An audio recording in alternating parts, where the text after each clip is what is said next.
Konsep makanan jadul atau zaman dulu jarang ditemukan. Di Ponorogo, ada satu rumah makan yang baru saja dibuka.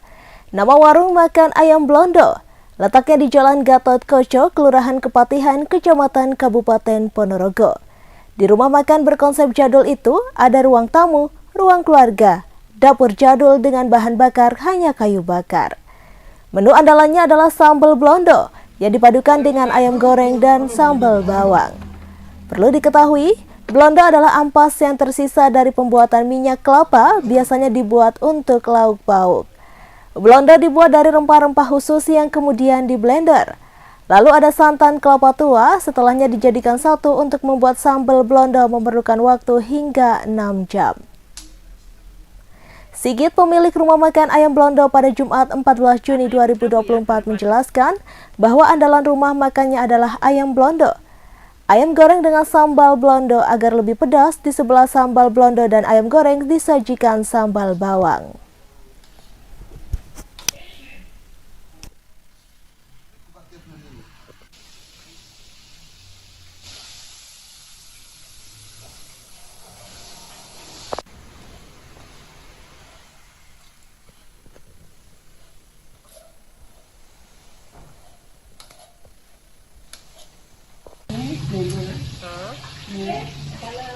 Setelah itu santannya dimasak dulu.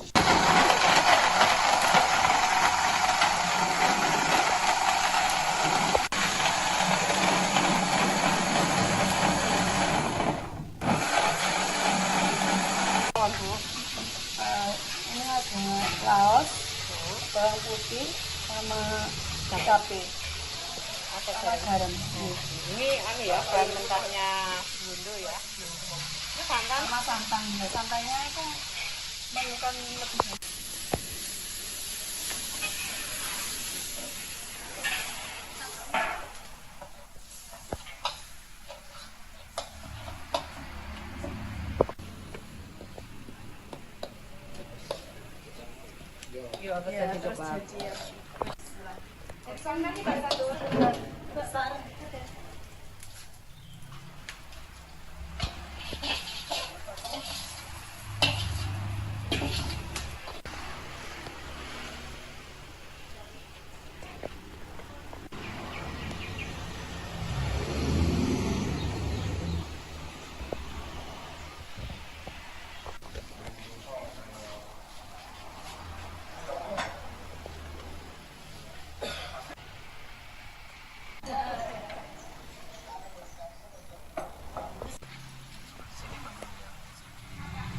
Andalannya seperti ayam blondo, ayam goreng yang diberikan sambal blondo yang dari olahan santan kemudian dimasak sehingga jadi cocolan nanti digabung sama sambal bawang seperti itu yang jadi kesukaan orang. Kemudian harus ada juga potongan ikan laut yang dimasak dengan santan, itu yang jadi kesukaan orang. Kemudian yang paling disenangi ini apa itu, tumis kembang kates ya kita pepaya itu jadi andalannya. Jadi banyak orang yang mungkin menganggapnya pepaya itu pahit, tapi setelah jadi ditumis, bunganya itu ditumis ternyata tidak seperti yang dipikirkan. Dua motor milik karyawan udang di Desa Landagan, Kecamatan Kapongan digasak maling. Dalam aksinya, dua pelaku yang menyetroni tempat kos milik Heri Ganesa itu berhasil membawa kabur 2 unit sepeda motor. Namun para pelaku yang tidak sadar jika aksinya telah terekam kamera CCTV. Tak hanya itu, rekaman CCTV aksi pencurian motor di kos-kosan itu telah menyebar luas di media sosial dan juga Instagram. Dua motor yang dicuri maling itu yakni milik Sinta Dwi, warga Desa Sumber Kedawung, Kecamatan Leces, Kabupaten Probolinggo, dan Lulu, warga Jalan Taman Tirta 3, Kelurahan Sumber Taman, Kecamatan Wonoasi, Kabupaten Probolinggo. Kapolsek Kapongan, Ibtu Teguh Santoso membenarkan adanya laporan pencurian sepeda motor di tempat kos-kosan pekerja udang PT Salem itu. Menurutnya, Peristiwa curanmor itu terjadi pada Minggu 9 Juni 2024 malam, sekitar pukul 3:11 waktu Indonesia Barat dini hari, pada saat pemilik sepeda motor sedang tertidur di kos-kosannya. Setelah itu diduga pelaku langsung mengambil sepeda motor yang ditempatkan di teras kos-kosan. Mantan Kanit Laka Polres Situbondo tersebut mengatakan pihaknya telah meminta bantuan anggota Resmob untuk melakukan penyelidikan, mengungkap dan menangkap pelaku curanmor tersebut.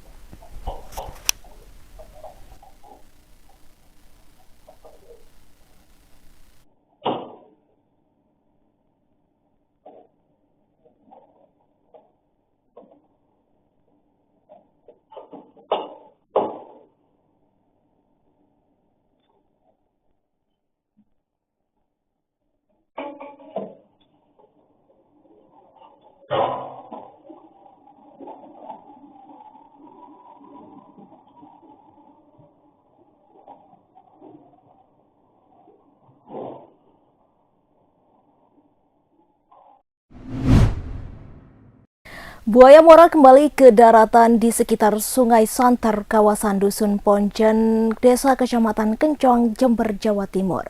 Kemunculan buaya dari kawasan sungai di ujung barat Kabupaten Jember ini sempat direkam video warga dan diunggah di media sosial.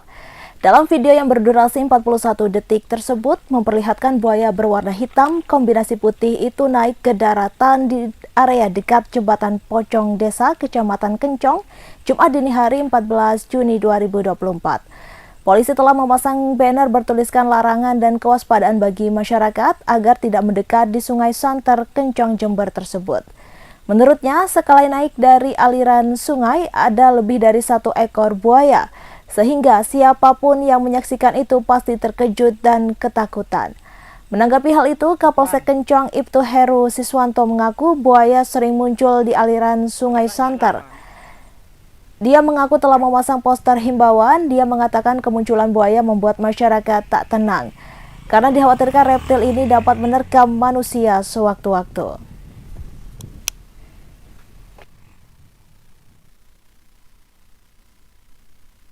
Pasangan tanda waspada sering muncul buaya di aliran Sungai Santer Kencong ini kenapa, Dan?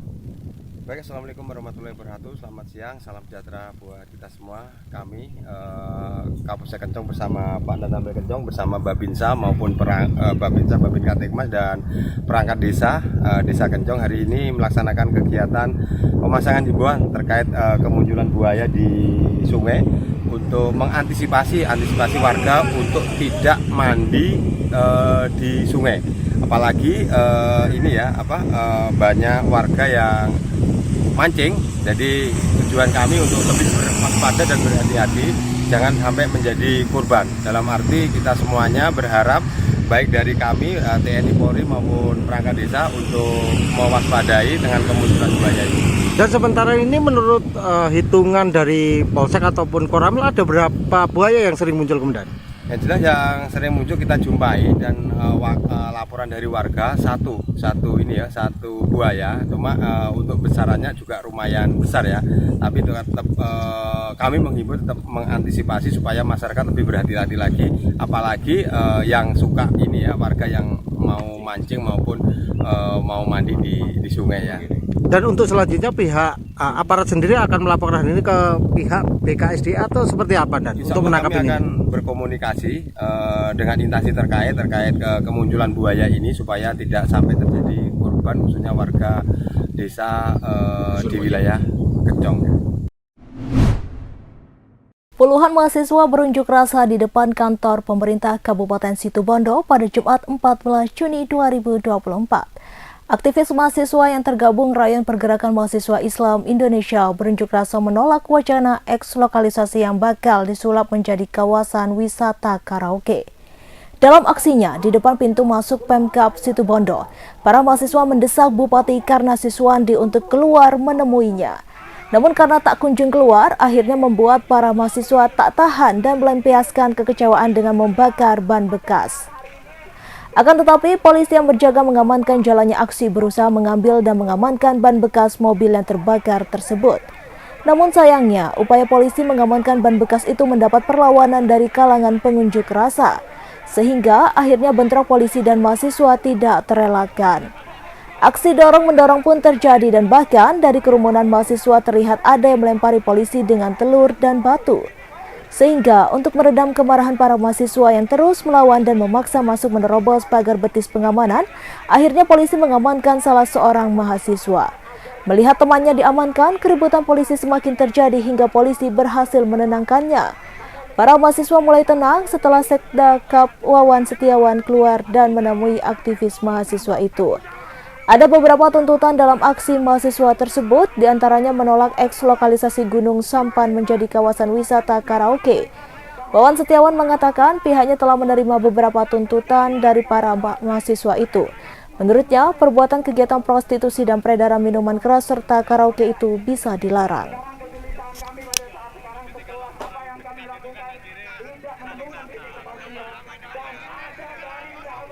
Tanggapan Ya, ini adik-adik mahasiswa tadi ada beberapa tuntutan dan sudah saya terima ada 5 tuntutan ya. Yang intinya adalah bahwa kegiatan prostitusi, kegiatan peredaran minuman keras dan juga kegiatan karaoke ini bisa dilarang. Nah, tentunya kata dilarang ini adalah kata perbuatan hukum yang tentunya akibatnya pun juga diatur dengan hukum. Nah, tadi sudah saya sampaikan bahwa terkait dengan perizinan itu adalah perizinan yang melalui OSS, di mana sesuai dengan peraturan perundang-undangan ternyata minuman keras dan karaoke itu masuk kategori rendah sedang, menengah rendah. Ya. Nah, tadi saya sampaikan bahwa sebagai wujud komitmen Bapak Bupati dan Ibu Wakil Bupati, kita berkirim surat. Karena pada saat itu ada kunjungan secara langsung dari tim pencegahan KPK untuk melihat kesungguhan komitmen pemerintah daerah dalam rangka untuk pencegahan tindak pidana korupsi. Disampaikanlah kepada tim, minta supaya itu dinaikkan statusnya. Nah, tentunya ini adalah koordinasi di tingkat pusat. Sekretaris Jenderal PDIP Hasto Kristianto yang saat ini menjadi saksi kasus dugaan suap caleg Harun Masiku menjadi sorotan. Sejumlah pihak bahkan meminta Hasto Kristianto mundur dari PDIP karena disibukkan kasus Harun Masiku. Ketua Umum Gema Perjuangan Maharani Nusantara atau GPMN Dedi Palgunadi berharap Hasto mempertimbangkan dampak kasus Harun Masiku yang akan berpengaruh pada fokusnya menghadapi Pilkada serentak 2024. Dedi menyarankan Hasto legawa menanggalkan jabatannya sebagai Sekjen PDIP agar bisa berfokus pada perkara dan tak mengganggu persiapan Pilkada. Hal itu Dedi sampaikan pada Jumat 14 Juni 2024. Relawan Ganjar Mahfud dan Puan Maharani ini merasa perkara yang dihadapi Hasto akan mengganggu tugasnya sebagai Sekjen partai. Apalagi KPK telah menyita HP dan buku catatan Hasto ketika pemeriksaan pada Senin 10 Juni 2024. Langkah yang dilakukan KPK itu pun tak menutup kemungkinan dapat mengubah status Hasto sewaktu-waktu. Menurutnya, keputusan mundur dari posisi Sekjen PDIP jadi keputusan yang dinilai paling realistis untuk kondisi saat ini agar tak berefek domino terhadap partai. Bakal calon Gubernur DKI Jakarta Anies Baswedan berharap Komisi Pemilihan Umum atau KPU tidak mengubah aturan saat proses tahapan Pilkada 2024 tengah berjalan Jumat 14 Juni 2024. Anies menjawab pertanyaan mengenai putusan Mahkamah Agung yang mengubah ketentuan batas usia 30 tahun untuk calon gubernur dan calon wakil gubernur dari dihitung sejak penetapan calon oleh KPU menjadi sejak yang bersangkutan dilantik. Putusan Mahkamah Agung itu dinilai menguntungkan Ketua Umum PSI yang juga putra Presiden Joko Widodo Kaisang Pangarep yang kini disebut-sebut akan dipasangkan dengan Anies di Pilkada Jakarta 2024. Menurut Anies, perubahan aturan di tengah jalan bisa membuat para bakal calon kepala daerah dan masyarakat kebingungan. Ia menganalogikannya dengan permainan catur. Ketika ada perubahan aturan di tengah pertandingan, tentu akan merepotkan pemainnya. Secara prinsip, peraturan untuk ditaati dan dijalani bukan untuk diubah-ubah. Namun Anies menyerahkan keputusannya kepada KPU.